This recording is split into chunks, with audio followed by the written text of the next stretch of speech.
North Korea is funding its weapons program with cryptocurrency stolen through cyber attacks. That's according to a leaked UN report seen by Reuters. It says Pyongyang has continued to develop its nuclear and ballistic missile programs during the past year, and that cyber attacks have been an important source of revenue. According to the report, between 2020 and mid-2021, North Korean hackers stole more than $50 million from at least 3 cryptocurrency exchanges. The Monitors also cited a report last month by cybersecurity firm Chainalysis, which said North Korea extracted nearly $400 million worth of digital assets just last year in cyber attacks. At the same time, they said there had been a, quote, marked acceleration of missile testing by Pyongyang.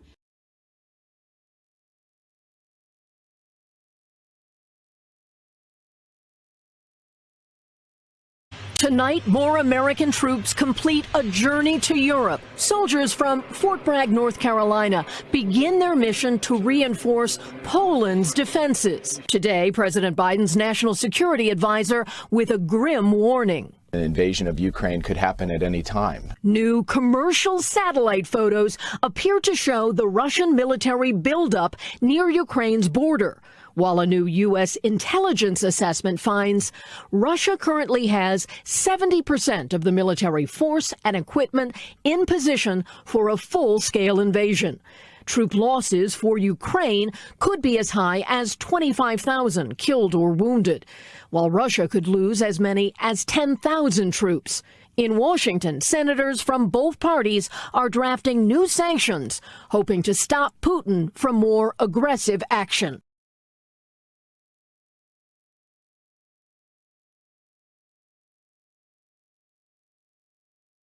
Pakistan has now turned to its all-weather friend China to raise the issue of Kashmir yet again. The Pakistani Prime Minister Imran Khan, interestingly, has held talks with the Chinese President Xi Jinping on the last day of his 4-day tour to China to discuss a host of different issues concerning the two sides. And instead, what is interesting is that apart from many issues that the two allies have discussed, they've also chosen to highlight the issue of Kashmir. Now, China has called for a resolution for the issue of Kashmir, and it has said that it is opposed to any unilateral action that could complicate the situation.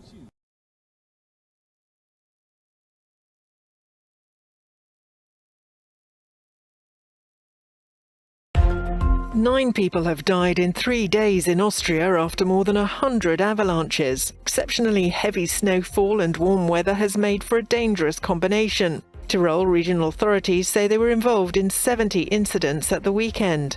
On Friday, a group of 4 Swedish skiers and their guide died near the Swiss border. One from the group survived and went for help.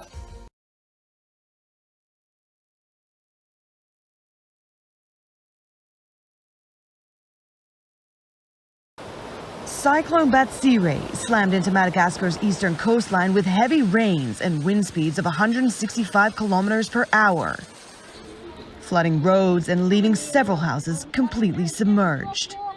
Tens of thousands of people have been displaced. The damage compounded by the destruction left by another cyclone 2 weeks earlier, which killed dozens and displaced 130,000 people. Aid agencies have prepared food to distribute to those in need, with UN evacuation flights on standby.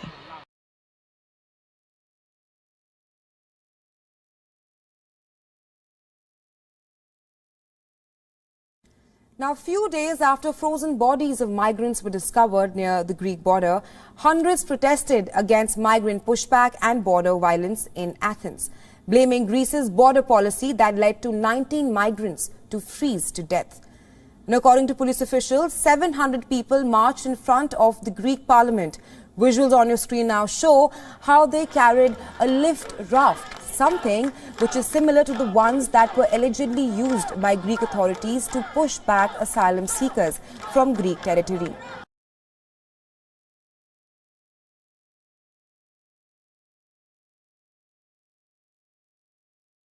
now.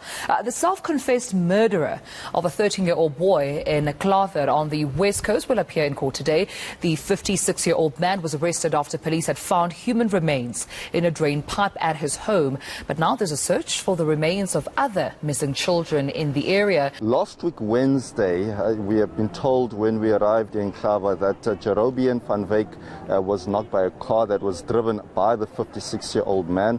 The 56-year-old man then proceeded to take his body to his house, to his own house, and then following which Jerobian, many people were looking for him, including his own mother, and that many people who were eyewitnesses to that accident actually said that, you know, this man took the child away.